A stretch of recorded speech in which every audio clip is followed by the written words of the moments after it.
नमस्कार, मैं हूं आपके साथ वैशाली और आप देख रहे हैं निष्कर्ष भारत। अगर आप हमारे चैनल को YouTube पर देख रहे हैं और अभी तक सब्सक्राइब नहीं किए हैं तो आप अभी सब्सक्राइब करें और अगर Facebook पर देख रहे हैं तो हमारे चैनल को फॉलो करें।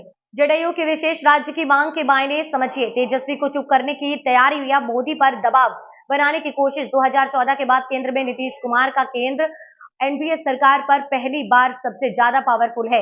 ये नीतीश भी जानते हैं और नरेंद्र मोदी भी।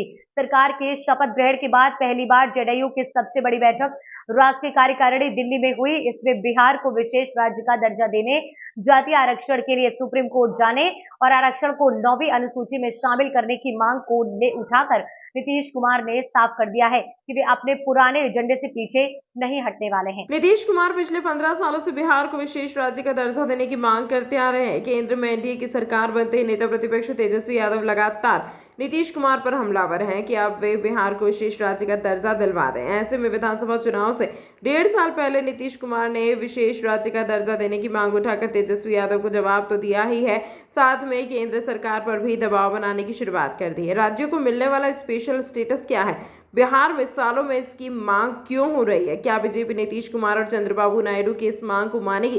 केंद्र सरकार और राज्य की सरकारों की कमाई मुख्य रूप से कई तरह के टैक्स के जरिए होती है। संघ सूची में defence, income tax, custom duty, विदेश के सामान आयात करने पर लगने वाला टैक्स, रेलवे जैसा विषय है। इनसे जुड़े मामलों में टैक्स की दरें तय करना केंद्र का अधिकार होता है। वहीं राज्य सूची के विषय जैसे ही व्यापार, उद्योग, जंगल आदि के मामलों में राज्य सरकारें टैक्स तय करती हैं, जबकि समवर्ती सूची के विषय बिजली, स्टाम्प ड्यूटी आदि को लेकर टैक्स लगाने का अधिकार राज्य और केंद्र दोनों का होता है।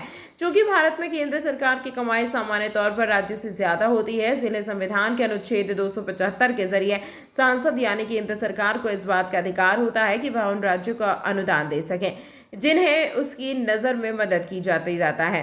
राजस्व का वह हिस्सा जो केंद्र सरकार राज्यों के साथ बांटती है उसे डिविजिबल पुल यानी विभाजित किया जा सकने वाला राजस्व कहते हैं। केंद्र और राज्य में कमाई का संतुलित बंटवारा कैसे होगा, राज्यों को डिविजिबल पूल से कितने प्रतिशत पैसा मिलेगा, यह तय करने और नियंत्रित करने का काम वित्त आयोग का होता है।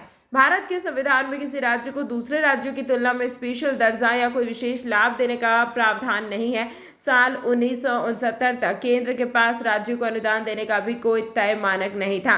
केंद्र की ओर से राज्यों को विकास और आर्थिक सहयोग की योजनाओं के जरिए अनुदान दिए जाते थे। साल 1969 में भारत के 5वें वित्त आयोग ने आर्थिक और भौगोलिक दिक्कतों का सामना करने वाले राज्यों को विकास में मदद के लिए विशेष राज्य का दर्जा देने की शुरुआत की। खबर हमारी निष्कर्ष आपका। ऐसे ही तमाम खबरों के लिए आप देखते रहिए निष्कर्ष भारत।